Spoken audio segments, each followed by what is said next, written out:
API testing inside the web security framework. We already talked about doing it with that no, there's no Kahoot today. We already talked about doing it with that other product, Postman, but you can do it with Burp to some extent. So let's see how that looks in Burp. Let's go here and access the lab. All right. All right, while that's loading, I find the exposed API documentation and delete Carlos. So I'm going to have to, log in using Wiener Repeater, then go to the patch request and send to Repeater. So let's start with that. I'm going to log in with Wiener Repeater. Is it still loading? Okay, there. Okay. All right, before I log in, I'm going to clear the history. So let's get rid of this. Proxy history. Okay, clear the old stuff. All right, now I log in. Okay, now I see posts and gets, but I thought I was supposed to see something else. Patch API user Wiener. Oh, update your email address. Okay, I haven't done enough yet. Now I have to update my email address. All right, so update email. Okay, a@b.com, update. Okay, that uses a patch request, which is an unusual verb. I don't think I've ever seen that done before. All right, and all right. Anyway, that's a patch request, so I will send that to the repeater.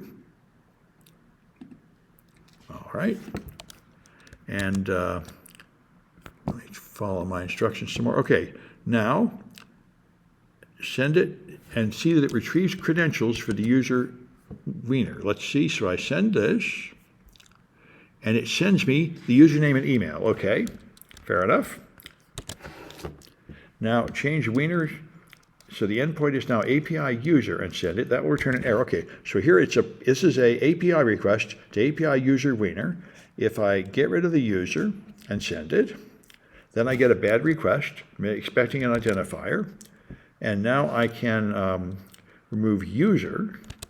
All right, and this retrieves API documentation. Maybe I have to get rid of the slash also. No. All right, that's disturbing. Remove user, so the endpoint is now /API. 302 found, location API slash. Well, then I think I do need the slash. Now I get not found. Okay, so something doesn't seem to work about that one. I hope it's not essential. Right-click the response and show response in browser, copy the URL. Now I'm supposed to see the documentation, but somehow I am not seeing the documentation here. So I think this one is not working. Let me just go back and try it from the beginning again, but unless anybody sees what I missed, here's the patch, which is API user Wiener. Send that to the repeater. That gives me information about Wiener. This will complain. This, without the slash, will just complain the same way. This, without user, will say not found. And this, without the slash, will say go to the slash. So I'm afraid the only thing I can think is, what about a get here?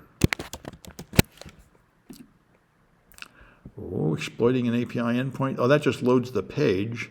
I don't think it loads user documentation. Well, all right. I am not successful at solving this one. Let me see if the community solution is any use. Well, let's see what these videos look like. Other people have solved it, so maybe in I this can video, see what I did wrong. We're going to take a look at the first lab on to retrieve a list of books from a library. Another API endpoint might be, for example, API/books/mystery, which would retrieve a list of all the mystery books. Once you've identified the endpoints, you can determine how to interact with them. This enables you to construct valid. Okay, there's the page. Okay. Documentation, that's the object of the lab. I always like to just have a look at the site functionality as the first thing we do when we have a look at challenge. And I'm going to have a look here at one of the products. There's no option to add it to the cart or anything. And if we just go to our Burp Suite and then have a look in the HTTP history, I just want to see is there anything here about an API, but there isn't, so maybe we'll explore a little bit more. Let's go ahead and log in. And we log in, let's check the history again. We can see that we've actually got a JS file called change email, which is in /js/API, so that's interesting. Let's also try and update the email. We do that, and this time we actually have one that's going directly to /API/user/Wiener. So we probably want to send this to the repeater, and then we'll have a play around with it. But let's just actually go and do what we were supposed to do at the beginning, which was go and check out those potential locations of /API, and we can also check like /Swagger, things like that. But /API works for us straight away. And what that does is it brings back this REST API, and it has a list of potential HTTP requests we can make. So we can do a GET, we can do a delete, and we can do a patch. And if you click on the thing at the end, it will show you what the response will be. So there we get status back from delete, we get back the username and the email if we do a GET or a patch. And if you just click somewhere else on this, you can actually type in the user here. So we can actually put in Wiener, and then we can just send a request directly in this toolkit, or we can take a copy of this and then just make the curl request. But we don't need to do that, we can just do that manually. Let me just also check the patch one. So yeah, we could put in here Carlos and then put in the email. Well, I'm going to do this through the burp repeater. So let's go back to the repeater. Here's our patch, and yeah, we could try and actually update the user for this, right? Because it takes in a username and an email, so we could put in our Carlos.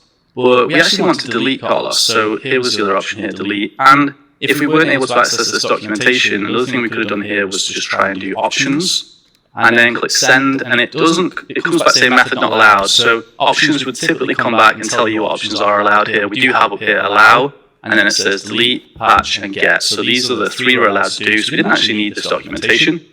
So I'm going to change that to delete, and then I'm obviously going to also change the username to Carlos, and does it take in, doesn't take an email. Let's click send, user deleted. Okay, let's go back to the lab home. And there we go, we solved the lab. Okay. So we just... Good. So I must have failed to read the instructions well enough. I didn't know we were trying to delete Carlos. Let me read this up here. Right click to delete Carlos. Oh yeah, all right. So the API fetching didn't work, but I can do what he did. I can just go here, and instead of my account, I think I put in just API up here. And then I see the documentation he was telling me about that explains to me what these options are: get, delete, and patch. So I can delete here. All right, so now I know what I'm doing. Good. I'm glad I watched that. That was more useful.